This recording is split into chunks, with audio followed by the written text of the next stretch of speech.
आज हम आपको ऐसी बीमारियों के बारे में बताना चाहेंगे जो कि इंसानों को सर्दियों में खास तौर पर परेशान करती हैं। सर्दियां शुरू होते ही सबसे ज्यादा हार्ट अटैक, ब्रेन स्ट्रोक और बीपी जैसी दिक्कतों का सामना करना पड़ता है। आखिर क्या वजह है, कैसे इससे बचें और क्या सावधानियां बरतें, इस विषय पर बात करने के लिए हमारे साथ मैक्स हॉस्पिटल के डायरेक्टर डॉक्टर नवीन जी हैं। नवीन जी, बहुत बहुत स्वागत है आपका पंजाब केसरी टीवी और नवोदय टाइम्स पर। नमस्कार तरुण जी, धन्यवाद आपने हमें बुलाया, उसके लिए मैं आपको नमस्कार करता हूं, धन्यवाद करता हूं। सर, सवाल यही कि सर्दियां होते ही किन किन बीमारियों से आदमी को जूझना पड़ता है? सबसे पहले देखो, ऐसा है कि आपका सवाल बहुत ही अहम सवाल है। सर्दियां आते ही जो है, अगर हम हमारे जो है हार्ट अटैक, स्ट्रोक जिसे ब्रेन अटैक बोलते हैं, और पेरिफेरल आर्टरी डिजीज जिसे क्लॉडिकेशन, जब चलने पे पैरों में दर्द हो जाना, इन तीनों बीमारियों का इंसिडेंस बहुत ज़्यादा बढ़ जाता है। और उसके उसके पीछे बहुत सारे कारण हैं। पहले मैं आपको बताना चाहता हूं कि एक स्टडी हुई थी, हॉस्पिटल्स की स्टडी करी गई थी, उसमें देखा गया था कि हर सीजन के अंदर हार्ट अटैक और स्ट्रोक का इंसिडेंस कितना बढ़ जाता है।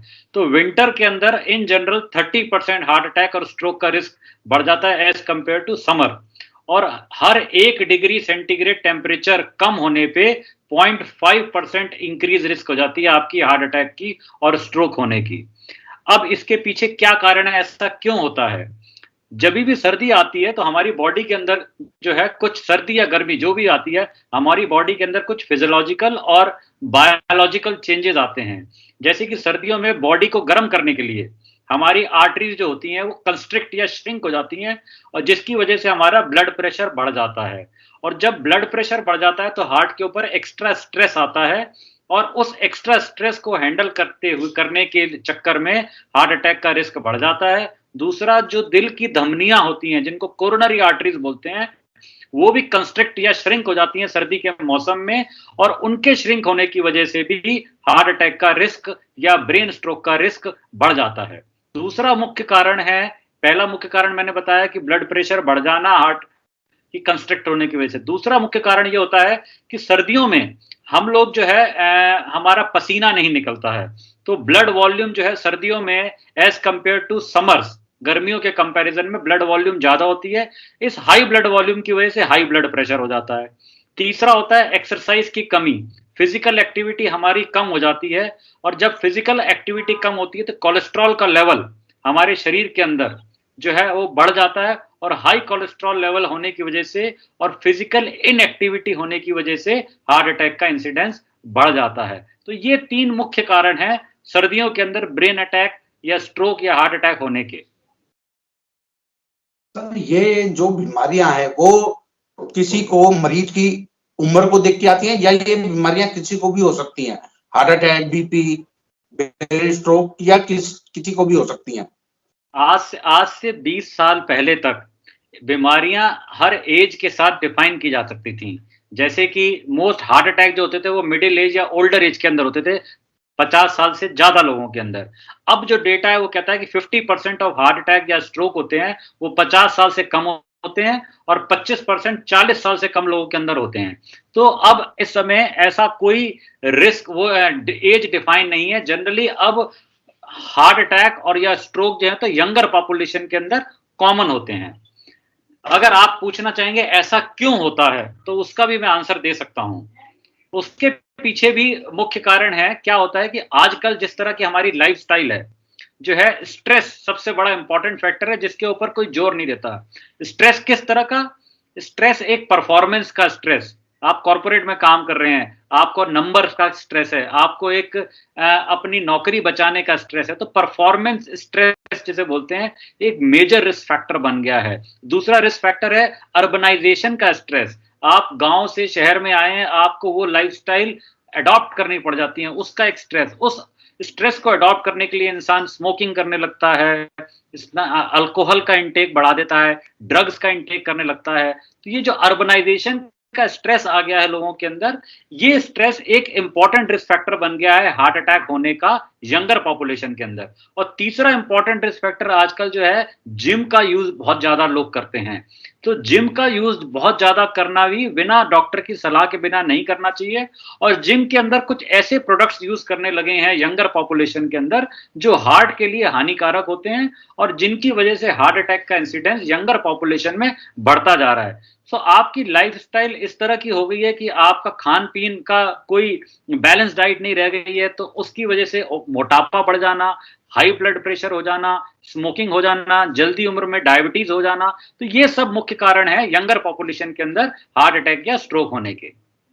मैं आपके इंटरव्यू से पहले कुछ बात कर रहा था लोगों से, तो लोगों ने कहा कि एक सवाल जरूर पूछिएगा। उनकी ये खास तौर पर मांग है आप लोगों से कि इस सवाल का आंसर दीजिएगा कि जैसे ही सर्दियां कुछ ज्यादा होने लगती हैं, टेम्परेचर बढ़ता है, तो लोगों के सर में दर्द, कपकपी महसूस होना, ये क्या वजह है इसके पीछे?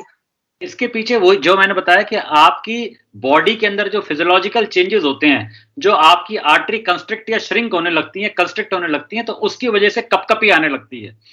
क्यों बॉडी हमारे को गर्म करने के लिए अपना सिस्टम जो फिजियोलॉजिकल चेंजेस होने लगते हैं, उस फिजियोलॉजिकल चेंजेस के लिए बॉडी अपने आप को इस तरह के अडॉप्ट करती है कि वो कपकपी होने लगती है आपके अंदर, आपका ब्लड प्रेशर बढ़ने लगता है, आपका गुस्सा बढ़ जाता है, सिर में दर्द होना शुरू हो जाता है। तो ये सब फिजियोलॉजिकल चेंजेस होते हैं जो मौसम को देखते हुए आपकी बॉडी के अंदर फिजियोलॉजिकल या बायोलॉजिकल चेंजेस होते हैं, इन सब की वजह से ऐसा होता है। आपने डायबिटीज का जिक्र किया, क्या डायबिटीज के रोगियों को ये बीमारी जल्द होने की संभावना क्यों होती है? देखो डायबिटीज एक मल्टी सिस्टम बीमारी है। It is a multi system disorder. Diabetes अगर किसी को होती है तो हम बोलते हैं कि it is a multi system disorder. और स्पेशली जो है ये हार्ट को और ब्रेन को और आपकी बॉडी की पेरिफेरल वेसल्स जो होती हैं, जो पैरों की वेसल्स होती हैं, इनको सबसे ज्यादा अफेक्ट करता है। डायबिटीज मतलब मीठा हो जाना, खून का गाढ़ापन आ जाना।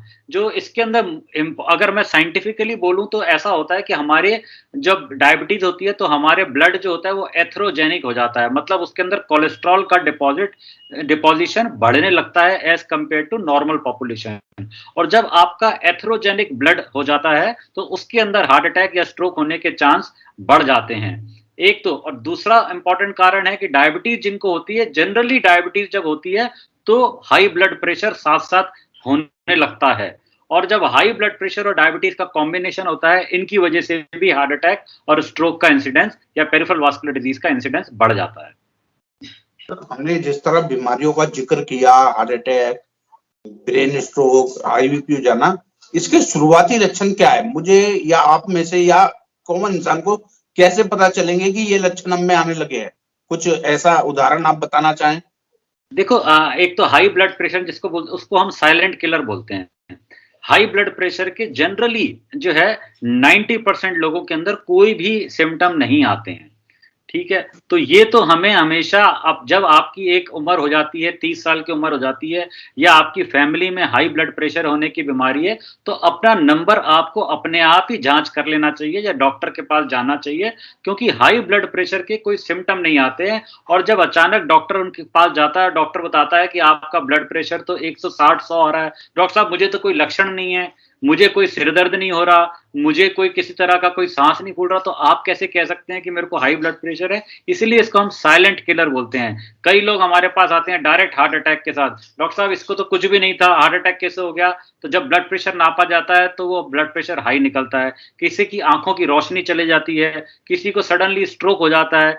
तो हाई ब्लड प्रेशर के जनरली कोई सिम्टम नहीं होते। जिनके अंदर सिम्टम होते हैं वो इस तरह के होते हैं, सांस फूलने लगना, थोड़े से परिश्रम में ही सांस फूलने लगती है, और उसको जो है अनईजीनेस, एक लगता है कि नॉर्मल से मैं ठीक नहीं लग रहा, एक अनईजीनेस, एक गैस जैसे सिम्टम उसको होने लगते हैं, जो छाती के अंदर हल्का सा भारीपन रहने लगता है।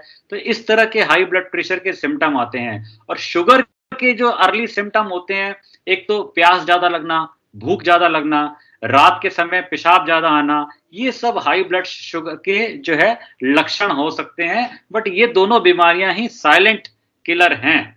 और हार्ट अटैक होने के अर्ली लक्षण यही हैं, सांस फूलना, सीने में भारीपन आना, अपने जबड़े के अंदर दर्द होना, सीढ़ी चढ़ने पर सांस फूल जाना, ये सब अर्ली सिम्टम है। जैसे इस तरह के अगर सिम्टम आते हैं तो आपको अपने कार्डियोलॉजिस्ट या अपने फिजिशियन से जल्द मिलकर अपनी जांच करवानी चाहिए।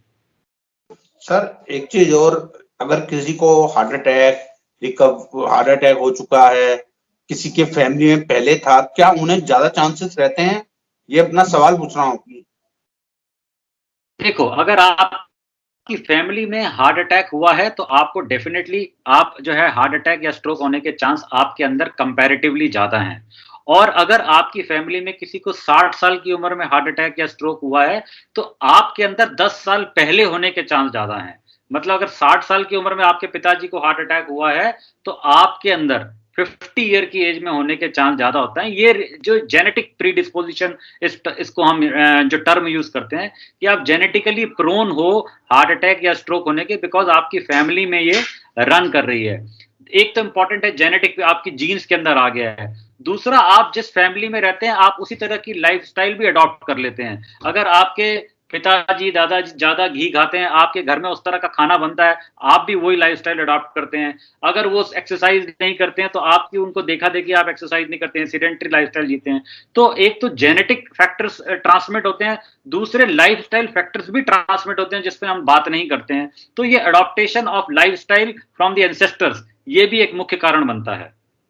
सर मैं ये जानना चाह रहा था आपसे, अगर किसी की फैमिली में किसी को हार्ट अटैक हुआ है तो जरूरी है कि उसकी फैमिली में उस किसी मेंबर को होगा, ये जरूरी है क्या? नहीं, ऐसा कोई जरूरी नहीं है, वो प्रोन है। मतलब ऐसा कोई नहीं है 100% रिस्क है उसको, नहीं, वो प्रोन है। उसको जल्दी उम्र में ही उसको बचाने के, अपने जो है बचाव करने के, प्रिवेंशन के तरीके अडॉप्ट कर लेने चाहिए। जैसे कि अपना वेट कंट्रोल करके रखना चाहिए, एक्सरसाइज करते रहना चाहिए।